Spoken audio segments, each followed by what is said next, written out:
Hello students, on the behalf of Lal Bahadur Shastri Junior College of Science and Commerce Akut, I, Pramod Vasu, welcome you in our online session.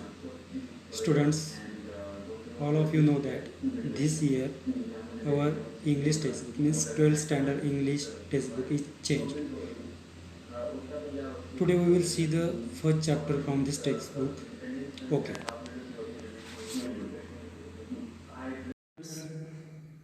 The first chapter in our textbook is An Astrologer's Day. It is written by R.K. Narayan. I have divided the lesson in two parts. Today we will see the first part of An Astrologer's Day. Let us see a brief introduction to the topic first. Students, perhaps you have seen the scene in a local market of a village, town, or city. People with different occupations sell their wares or their things in this local market. You can see their various occupations like selling flowers, selling groceries, selling clothes, selling vegetables, selling footwear, selling medicine, etc. But what about astrologer? Students, do you think astrology can be an occupation? Yes, definitely. In modern times, lots of astrologers have opened their shops. We can watch their shows online also. But in ancient times, astrologer used to sit roadside with his equipments or things like cards, parrots, sacred thread, etc. And his business runs well because in ancient times people have lots of superstitions and astrologer take the advantage of their superstitious nature and run his business very well. Now, I hope students you will better understand or you have understood the theme of our text. It is related with the astrologer. Let us see a brief introduction of our author R.K. Narayan. R.K. Narayan was born in 1906 and died in 2001. His full name is Rasipuram Krishna Swami Iyer Narayan Swami. He was one of the best known novelists among Indian English writers. He is the author of 14 novels, 5 volumes of short stories, and a number of travelogues, and has a collection of non-fiction to his credit. He also wrote his memoir. Memoir means biography. The name of his memoir is My Days, which he has written in 1975.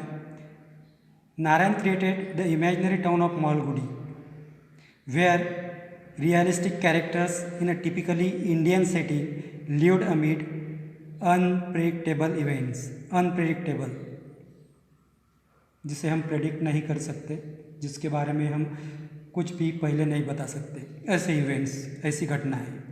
His stories are grounded in compassionate humanism and celebrated the humor and energy of ordinary life. तो हमें उनके जो stories है उसमें क्या देखने को मिलता है? कंपैशनेट ह्यूमैनिज्म, सद्भावना जो है या भावुक मानवता हमें दिखती है. हमें वहाँ पे ह्यूमर दिखाई देता है, विनोद दिखाई देता है, एंड जो ऑर्डिनरी लाइफ है किस तरह से लोग एनर्जी के साथ जीते हैं वो हमें एक ऑर्डिनरी लाइफ का एक पिक्चर उसके स्टोरीज में देखने को मिलता है. His stories are characterise by a simple style and subtle humour. Narayan was introduced to American readers in 1952 by the Michigan State University Press. These include Swami and Friends. Here Narayan some works have been mentioned. The first is Swami and Friends, The Bachelor of Arts, which he has written in 1937. Then The Dark Room, written in 1938. An Astrologer's Day and Other Stories, written in 1947. Mr. Sampath, written in 1949. The Financial Expert, written in 1954. Waiting for the Mahatma, written in 1955. And The Guide, written in 1958, and many other books. His novel The Guide won him the Sahitya Akademi Award in 1961. The most coveted literary honor in India. Yes, the Sahitya Akademi Award is the most coveted. Most coveted means to long to possess. हर किसी को लगता है की हमें मिलना चाहिए, हवासा वाटणारा अशा प्रकारचा असणारा अवॉर्ड. तर तो जो अवॉर्ड है, ये जो अवॉर्ड है 1961 में द साहित्य अकेडमी अवार्ड आर के नारायण को मिला था. His writing is distinguished by humour and unoffending irony. Humour तो है लेकिन आयरनी भी है. आयरनी किसी का मजाक उड़ाना, जिसको मराठी में व्यंग कहते हैं. तो अनऑफेंडिंग मतलब किसी को उससे ऑफेंड नहीं होता था, उस आयरनी से किसी को मतलब दुख नहीं होता था. A unique Indianness and a simplicity which is utterly charming and authentic. Authentic means original. Narayan typically portrays the peculiarities of human relationship. Peculiarities जो भी ह्यूमन रिलेशनशिप होती है उसमें जो डिफरेंट प्रकार के जो कुछ नेचर होते हैं उसको कहा गया है यहाँ पे peculiarities and the ironies of Indian daily life. His style is graceful, attractive, आकर्षक या सुंदर. His style is graceful, marked by genial humor. Genial means kind. Genial humor, elegance and simplicity. This is all about the author.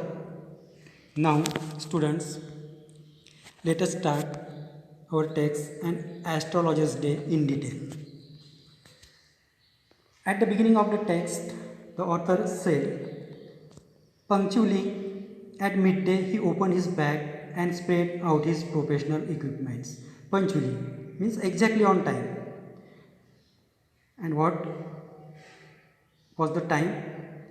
At midday. So exactly at midday, he opened his bag and spread out his professional equipment. तो उसके जो भी professional equipment थे, जो भी वस्तुएं थी, चीज़ें थी, जैसे which consisted of a cowrie cells. Students, here you can see the image of cowrie cells. So I don't need to explain the meaning. What is meant by cowrie cells? Then a clever piece of clothes with obscure mystic charts on it. तो आप यहाँ देख पा रहे हैं कि जो astrologer होता है उसके पास कैसे वस्तुएं होती है. पहला हमने देखा कौरी सेल्स, यहाँ पे कहा गया है ऑब्सक्योर मिस्टिक चार्ट्स. तो वो क्या करता है, एक स्क्वायर पीस वाला क्लॉथ रखता है, उसके ऊपर ऐसे जो चार्ट्स है जो हम इमेज में देख रहे हैं, ऐसे चार्ट्स उसके ऊपर रखे हुए होते हैं. तो यहाँ पे उसको ऑब्सक्योर क्यों कहा गया है, मिस्टिक, ऑब्सक्योर मिस्टिक क्यों कहा गया है? तो obscure means difficult to understand and mystic means something that relates to supernatural powers and is not easily understood. तो ऑब्सक्योर इसलिए होते हैं कि उसे हम नहीं समझ पाते, समझने के लिए कठिन होते हैं वो. और मिस्टिक कुछ सुपरनेचुरल पावर से रिलेटेड होते हैं, जो जैसे स्टार्स है, प्लैनेट है, ग्रह है, तारे हैं. हमें सिर्फ एस्ट्रोलॉजर ही बता सकता है हमारे स्टार्स के बारे में, शनि कहाँ है, गुरु कहाँ है, मंगल कहाँ है, etcetera. So these charts are obscure for us to understand. Then he had a notebook and a bundle of Palmyra writings. Here Palmyra means a kind of palm, means a kind of palm leaf which in ancient time used to writing. Use for writing, कुछ लिखने के लिए उसका use किया जाता था. जैसे आप देख रहे हैं यहाँ पे एक बंडल इमेज में, तो राइटिंग के लिए इसे यूज किया जाता था. तो ऐसी सारी वस्तुएं उसके पास होती थी. His forward was resplendent with sacred ash and vermilion. You can see in the image his forehead. It is resplendent. Resplendent means bright, dazzling and impressive. Bright दिख रहा है. Dazzling means overpowers with brightness and impressive, प्रभावी भी हमें दिखाई दे रहा है. तो अपने फोरहेड पे वो क्या लगा था है? सैक्रेड ऐश, जिसे हम राख कहते हैं, ऐश को लगाता है. उसके बाद वर्मिलियन जो सिंदूर है वो भी वो लगाता है. उसके वजह से क्या होता है? His forehead was resplendent with sacred ash and vermilion. उससे वो चमकता है. And his eyes sparkle with a sharp abnormal gleam. Gleam here, gleam also mean brightness, chamak, which was really an outcome of a continual searching look for customers. So what is the reason behind this gleam which we can see in his eyes? The reason behind the gleam is that he is searching for his customers continually, and this searching look create a brightness in his eyes, but which his simple clients took to be a prophetic light and felt comforted. But his simple clients took to be a prophetic light, took that gleam as a prophetic light and felt comforted. लेकिन जो clients होते हैं उन्हें क्या लगता है? उसके आंखों में देखने वाली जो चमक है एक प्रॉफेटिक लाइट है. एक भविष्य सूचक एक प्रकाश उसके आंखों में उन्हें क्लाइंट को दिखाई देता है और वो कंफर्टेड फील करते हैं. The power of his eyes was considerably enhanced by their position placed as they were between the painted forehead and the dark whiskers. Whiskers means hair growing on the face, जो हमारे कानों के पास से नीचे गाल तक आए हुए रहते हैं, जिन्हें हम कल्ला कहते हैं. ठीक, तो वो विस्कर्स विच स्ट्रीम डाउन हिज चीक्स. तो यहाँ पे क्या कहा गया है? The power of his eyes was considerably enhance. उसकी आंखों की जो पावर है और क्या होती है? वो इन्हांस होती है, इंक्रीज होती है इन large amount by their position placed as they were between the painted forehead and the dark whiskers which streamed down his cheeks. We have already seen his forehead here, which is painted with sacred ash and vermilion, and because of that whiskers, dark whiskers, his eyes were his eyes are seen very bright.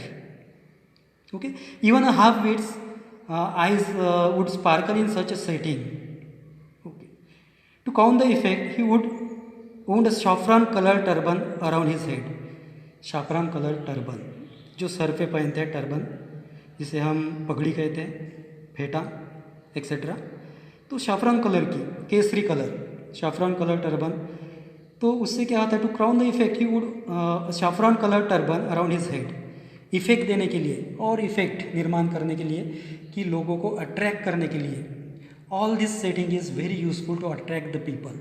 That sacred ash, that vermilion, that saffron colour turban, all is very useful to attract his clients, to attract his customers. Okay. People were attracted to him as bees are attracted to cosmos or dahlia stalks. How the people attracted him? Here, people are compared with bees. People are compared with bees. So people were attracted to him as bees are attracted to cosmos or dahlia stalk.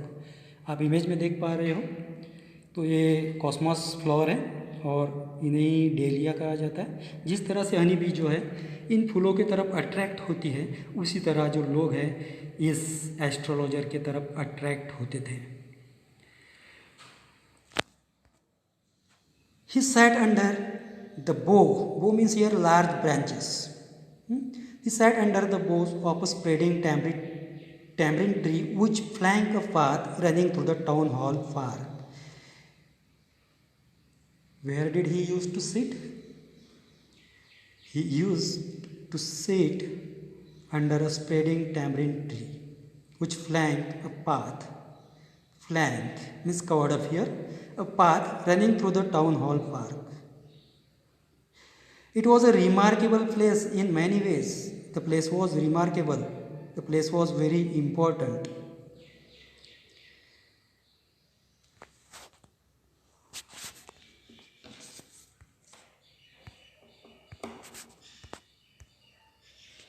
A surging crowd was always moving up and down this narrow road from morning till night. जहाँ पे वो astrologer बैठा था उस road से एक surging crowd, लोग बड़ी ताकत में, बड़ी संख्या में मॉर्निंग से लेकर तो नाइट तक आना जाना करते थे, आते जाते थे। इसलिए ये प्लेस कैसी थी? It was remarkable place. A variety of trades and occupations was resident at all along its way. तो जो रोड है उसके आजू बाजू में क्या था? Variety of trades and occupations was represented all along its way. किस प्रकार के ऑक्यूपेशंस थे, किस प्रकार के ट्रेड्स वगैरह वहाँ पे थे? Medicine sellers, sellers of stolen hardware and junk. Medicine sellers तो आप जानते हो। Sellers of stolen hardware and junk जिसे हम जैसे चोर बाज़ार वगैरह कहते हैं, जहाँ पे वो चीज़ें मिलती हैं। Stolen hardware and junk. Junk means also old odds and ends, means जो जूनी वगैरह बेकार की चीज़ें होती है, ऐसी हार्डवेयर जो सामान होता है चोरी किया हुआ वहाँ पे मिलता है। Magicians and above all an auctioneer of cheap cloth. Cheap सस्ते कपड़े लिलाव करने वाला वो भी वहाँ होता है। Who created enough din means loud voice, जोर से चिल्ला के अपने जो कपड़े हैं वो बेचता है। enough din all day to attract the whole town. Next to him in vociferousness come a vendor of fried groundnut. कौन होता है उसके बाजू में? Next to him in vociferousness shouting और एलिंग लाउडली। तो क्या करता है? जोर जोर से चिल्लाता हुआ कौन होता है? Came a vendor of fried groundnut. आप इमेज में देख पा रहे हो, you can see in the image fried groundnut. Okay, तो वो ग्राउंड नट बेचने वाला वहाँ पे होता है। Who gave his ware a fancy name each day. क्या करता है वो? Who gave his ware a fancy name each day. कुछ अलग प्रकार के लोगों को आकर्षित करने वाले अलग अलग नाम वो अपने उस ग्राउंड नट को देता है, फ्राइड ग्राउंड नट को, जो बुने हुए होते हैं बाजले ले। ठीक है। Calling it Bombay ice cream one day, on the next day Delhi almond and on the third rajas delicacy. तो ऐसे अलग अलग नामों से वो चिल्ला के अपने ग्राउंड नट बेचता है। कभी कहता है बॉम्बे आइसक्रीम, कभी कहता है दिल्ली आलमंड, तो कभी राजास डेलिकेसी। ऐसे अलग अलग नाम लेके वो ग्राउंड नट बेचने का काम करता है। And so on and so forth and people flock to him. ऐसे ही चालू रखता है वो अलग अलग नामों से। तो पीपल फ्लॉक टू हिम, लोग उसके पास गर्दी करते हैं, जमा होते हैं, भीड़ वहाँ पे इकट्ठा होती है। Considerable portion of this crowd dallied before the astrologer too. क्या कहा गया? Considerable means in large amount, बड़े पैमाने में। Portion of this crowd dallied here means wasted time just hanging around. Dallied before the astrologer too, तो वहाँ से लोग वो ग्राउंड नट सेलर से जो एस्ट्रोलॉजर है उसके पास आते हैं, अपना टाइम वेस्ट करते हैं, उसके पास भी भीड़ जमा करते हैं। The astrologer transacted his business. Transacted means to perform, चालू रखता है वो। कैसे? Transacted his business by the light of a flare. तो flare which crackle and smoke. तो फ्लेयर क्या होता है? यहाँ पे आप इमेज में देख पा रहे हो। तो वो क्या करता है, वहाँ पे उसका बिजनेस जो फ्लेयर होता है, लाइट होता है, कहाँ पे होता है, which crackle and smoked up about the groundnut heap nearby, कि जो ग्राउंड नट सेलर होता है उसका जो ग्राउंड नट का हीप होता है, वहाँ पे जो एक फ्लेयर, एक लैंटर्न कह सकते हैं, दिया कह सकते हैं, जहाँ पे होता है, जहाँ से क्रैकलिंग साउंड आता है। क्रैकल का मीनिंग है यहाँ पे to make a series of small cracking sound. जैसे वो वहाँ पे ग्राउंड नट भूनता है तो उसमें से क्रैकिंग साउंड निकलता है एंड स्मोक भी निकलता है। तो वहाँ का लाइट जो है वो अपना जो एस्ट्रोलॉजर है उसके तक पहुँचता है। Half the enchantment of the place was due to the fact, enchantment means magical effect or charm. Half the enchantments means magical effect or charm of the place was due to the fact that it did not have the benefit of municipal lighting. वहाँ पे कोई municipal lighting नहीं। The place was lit up by shop lights, वहाँ पे कुछ shop lights है। One or two had hissing gas lights, जो पुराने ज़माने में लोग यूज़ करते थे, जिसे हम गैस बत्ती भी कहते हैं। तो ऐसे हिसिंग क्यों, उसमें से हिसिंग साउंड निकलता है, जब वो चालू रहता है तो हिसिंग साउंड, वो साउंड चालू रहता है। तो hissing gas light, some had naked flares,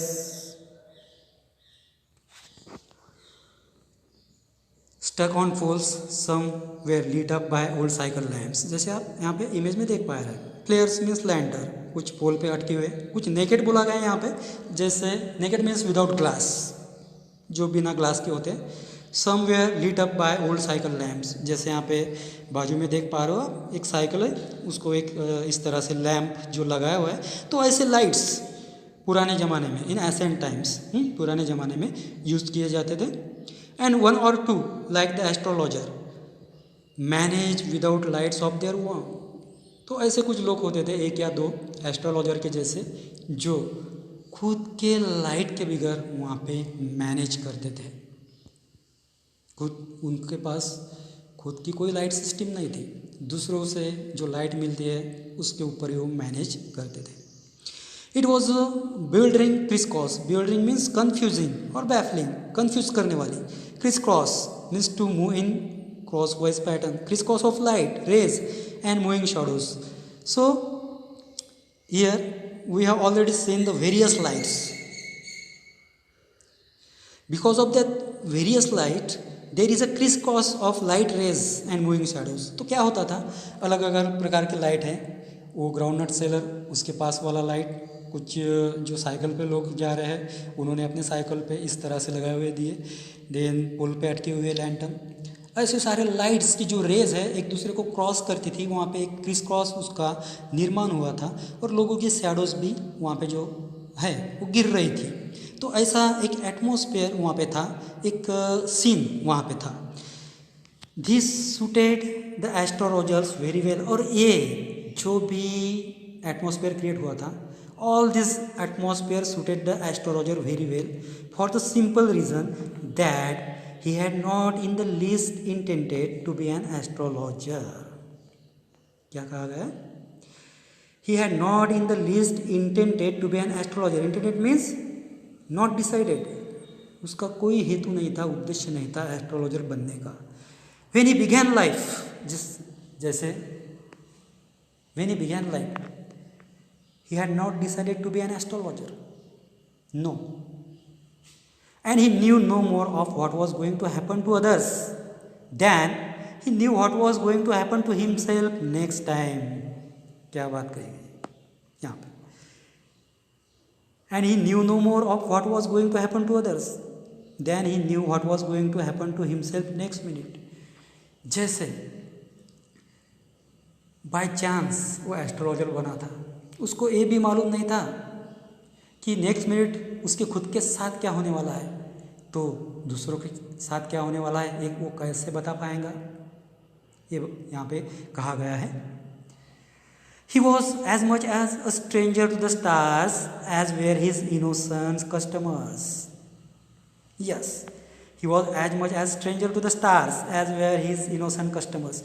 So customers are always innocent. They go to the astrologers because of their troubles. because of their superstitions. They are innocent. जिस तरह इन innocent customers को stars का कोई knowledge नहीं था, उसी तरह वो भी मीन्स एस्ट्रोलॉजर भी इन स्टार्स के बारे में स्ट्रेंजर था, उसे भी कुछ मालूम नहीं था. 8. He said things which please and astonish everyone. 8. He said things which pleased and astonished everyone. फिर भी वो क्या करता था? ऐसी बातें बताता जो सबको सुख प्रदान करें और कुछ आश्चर्यचकित करने वाली बातें वो उन लोगों को बताता था. That was more a matter of study, practice and shrewd guesswork. Shrewd means good at judging people or clever. So that was a matter of study, practice. Study का एक भाग था, practice का भाग था, and it was also matter of shrewd guesswork, or the astrologer is good at judging the people. He is clever to guess. He is clever to guess about the people. All the same, it was as much an honest man's labor as any other. It was as much an honest man labor as any other. जिस तरह दूसरे लोग market में थे, हमने देखा है magician है, मेडिसिन सेलर है ना, sellers of stolen hardware and junk. Okay, तो जिस तरह से लोग सारे मेहनत करते थे, उसी तरह से ये भी जो है, इसका भी लेबर जो था एक ऑनेस्ट मैन्स का लेबर था. Yes, and he deserve the wages here income of the day, and he deserve the wages he carried home at the end of a day. कि जब दिन ख़त्म हो जाता था और उसका जो कुछ भी what were the income of the day, जो कुछ भी कमाई दिन भर की होती थी उसे वो डिजर्व करता था. Yes, he had left his village without any previous thought or plan. Here R.K. Narayan said that the astrologer had left his village without any previous thought or plan. जब उसने अपना गांव छोड़ा, विलेज छोड़ा, तो उसका कोई प्रीवियस थॉट नहीं था, प्लान नहीं था. He had to leave his village suddenly. Definitely there will be some reason behind this. If he had continued there, he would have carried on the work of his ancestors, Purvaj, namely tilling the land, living, marrying and ripening in his cornfield and ancestral home. तो यहाँ पे क्या कहा गया है? He had left his village without any previous thought or plan. कोई plan नहीं था उसने जब विलेज छोड़ा. If he had continued there, he would have carried on the work of his forefathers. जैसे जो एंसेस्टर्स है, पूर्वज है, उनका ही काम उसे करना पड़ता था. जैसे कौन से काम बताए गए हैं? तो टिलिंग द लैंड, जैसे जो खेती है खेती करना, मशागत करना उसकी. लिविंग, रहना, वहाँ पे ही वो क्या कर लेता था? मैरिंग, शादी कर लेता था. Then ripening in his corn field and ancestral home, अपना जो कॉर्न फील्ड है उसकी देखभाल करना वगैरह वगैरह, वो सब खेतीबाड़ी करके, और अपना जो एंसेस्ट्रल होम है प्राचीन मिला हुआ पूर्वजों से, उस घर में रहना पड़ता था. ये सब करना पड़ता था उसको, या फिर वो करता था. But that was not to be. लेकिन ऐसा नहीं हुआ. तो उसके साथ क्या हुआ? क्यों अपना गांव उसे छोड़ना पड़ा? Why he had to leave his village? The answer has not given here. The answer is given at the end of the text. So let us go forth. He had to leave home without telling anyone, and he could not rest till he left it behind a couple of 100 miles. Without telling anyone, किसी को भी न बताते हुए उसे अपना गांव छोड़ना पड़ा, घर छोड़ना पड़ा, क्योंकि रीज़न ही वैसा कुछ था। To a villager it is a great deal as if an ocean flowed between. और उसका ये जो गांव छोड़ के जाना है, ये बात विलेजर लोगों के लिए कैसे थी? It is a great deal, बड़ी बात थी। As if an ocean flowed between, जैसे जो ओशन है, महासागर है, उसमें जब बड़ी बड़ी लहरें उठती है, जब वो खलबला उठता है, उस तरह से ये सारी बात विलेज वालों के लिए थी। सारे विलेज में ये बात फैल गई। He had a working analysis of mankind's troubles. Yes, working analysis of mankind's troubles. जो मैनकाइंड के ट्रबल्स होते हैं, जो दुख होते हैं, दर्द होते हैं, उसका वर्किंग एनालिसिस उसके पास था। प्रैक्टिस के आधार पे, स्टडी के आधार पे, एक्सपीरियंस के आधार पे वो सारे लोगों के ट्रबल्स पहचान सकता था, उनको एनालिसिस कर सकता था, बता सकता था। Marriage, money and the tangles of human ties, जो भी होता है मानवीय जीवन में, जैसे उनकी शादी होना, पैसे के बारे में समस्या, टैंगल्स ऑफ ह्यूमन टाइज, जो भी ह्यूमन टाइज होते हैं, जो कुछ भी बातें होती है, सब के बारे में वो एनालिसिस कर सकता था, लोगों को उसका विश्लेषण दे सकता था। Long practice had sharpen his perception. जो लॉन्ग प्रैक्टिस है उसके वजह से उसकी जो परसेप्शन मीन्स अंडरस्टैंडिंग, वो अंडरस्टैंडिंग जो है वो और शार्प हो चुकी थी। Within 5 minutes, he understood what was wrong. Within 5 minutes, he understood what was wrong. He charged 3 pies. Pies here means a very small coins. Pies, very small coins.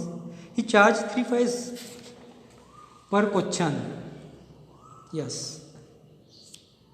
जो भी कस्टमर आते थे उससे क्वेश्चन करते थे, तो पर क्वेश्चन के लिए वो क्या करता था? He charged 3 pies. जो स्मॉल कॉइन है वो तीन कॉइन वो पर क्वेश्चन के लिए लेता था। Never open his mouth till the other had spoken for at least 10 minutes. क्या करता था वो? Never open his mouth till the other had spoken for at least 10 minute. जो उसके पास आने वाला कस्टमर है 10 मिनट तक के जब तक पूरा कुछ बोल नहीं देता तब तक वो अपना जो है माउथ नहीं खोलता था। Which provided him enough stuff for a dozen answers and advices. तो वो लोगों से 10 मिनट जो कुछ सुनता था वही बातें उसके लिए इनफ स्टफ, पूरी जो इन्फॉर्मेशन है वो उसे प्रोवाइड करने का काम करती थी, जिसके आधार पे वो लोगों को आंसर देता था, एडवाइसेस करता था। When he told the person before him gazing at his palm, तो क्या करता था? जब वो उसके पास आने वाला जो व्यक्ति है उसके पाम के तरफ, उसके हाथ के तरफ देखते हुए बोलता था, in many ways you are not getting the fullest results of your efforts. Yes, तो ये जो कुछ बातें हैं यहाँ पे जो एस्ट्रोलॉजर जो है वो बोलने का काम करता है। ठीक है, वो बोलने का काम करता है। जैसे पाम बता के, जो हाथ है वो देख के वो बोलता था कि इन many veg you are not getting the fullest results of your efforts. 9 out of 10 were disposed to agree with him. तो उसके पास अगर 10 लोग आते हैं तो उसमें से 10 में से 9 लोग तो भी उससे एग्री रहते थे, जो कुछ भी वो बताता हाथ देख के तो वो एग्री हो जाते थे। क्योंकि होता है, हम क्या करते हैं, जितने एफर्ट्स करते हैं, एफर्ट्स का फुलेस्ट रिजल्ट तो हर किसी को नहीं मिलता। हर किसी को ये बात पता होती है, जो बातें पता होती है वही वो एस्ट्रोलॉजर बोलने का काम करता था। और he question, is there any woman in your family, may be even a distant relative who is not well dispose towards you. या तो फिर ऐसा क्वेश्चन कर देता था कि तुम्हारे फैमिली में कोई ऐसी स्त्री है, मे be even a distant relative, या फिर आपकी कोई दूर की रिलेटिव हो, who is not well dispose towards you, means जो या जिसका मत ओपिनियन आपके लिए अनुकूल न हो, ऐसी कोई स्त्री आपके फैमिली में है क्या। और he give an analysis of character, या तो फिर वो आने वाला जो व्यक्ति है उसका एनालिसिस, उसके कैरेक्टर का एनालिसिस भी विश्लेषण आने वाले कस्टमर को बताता था। Most of your troubles are due to your nature. और क्या बोलता था? मोस्ट ऑफ यूर ट्रबल्स, कि आपके जीवन में जो दुख है, दर्द है, वो क्यों है? Are due to your nature, तुम्हारा नेचर ही ऐसा है, तुम्हारा स्वभाव ही ऐसा है, इसलिए ये सारे ट्रबल्स तुम्हारे लाइफ में हैं। How can you be otherwise with Saturn where he is, नहीं तो फिर तुम जो सैटर्न है, जिसे हम शनि कहते हैं, उसके बिगड़ कैसे जीते थे? कहाँ है शनि? तुम्हारी कुंडली में शनि कहाँ है? शनि को तुम्हारे साथ करना पड़ेगा, ऐसा करना पड़ेगा, वैसा करना पड़ेगा, ऐसी बातें वो बताता था। You have an impetuous nature. Impetuous means impulsive और violent. You have an impetuous nature, तुम्हारा स्वभाव कैसा है? थोड़ा वायलेंट है, जल्दी वायलेंट हो जाते हो। एंड रफ एक्सटीरियर, तुम्हारा जो एक्सटीरियर है, आउटवर्ड लुक है, तुम्हारा जो आउटवर्ड लुक है, बाह्य जो स्वरूप है या फिर जो आपकी नज़र है आउटवर्ड, ये कैसे है? रफ है। This endeared him to their heart immediately, endeared made likeable. तो ये सारी बातें जो है, जो आने वाले कस्टमर हैं उनके हार्ट्स को बड़ी इमीजिएटली क्या होती थी, सब बातों को मान लेते थे, सारी बातें लाइकेबल थी। For even the mildest of us loves to think that he has a forbidding exterior. For even the mildest of us, जो माइल्ड में से भी माइल्ड अगर रहा व्यक्ति, तो ये सोच के मतलब for even the mildest of us loves to think, ये सोचना उसे अच्छा लगता था that he has a forbidding exterior, कि जो उसका एक्सटीरियर है it was forbidding, it was dangerous looking, stern looking. जो एक्सटीरियर आउटवर्ड लुक है थोड़ा डेंजरस है, थोड़ा स्टर्न है। ये सोच के भी माइल्डेस्ट से माइल्डेस्ट व्यक्ति जो है, ये सोचना भी उसे अच्छा लगता था। तो students, here we have finished our first part. Part 2 we will see in our next period. Thank you, students.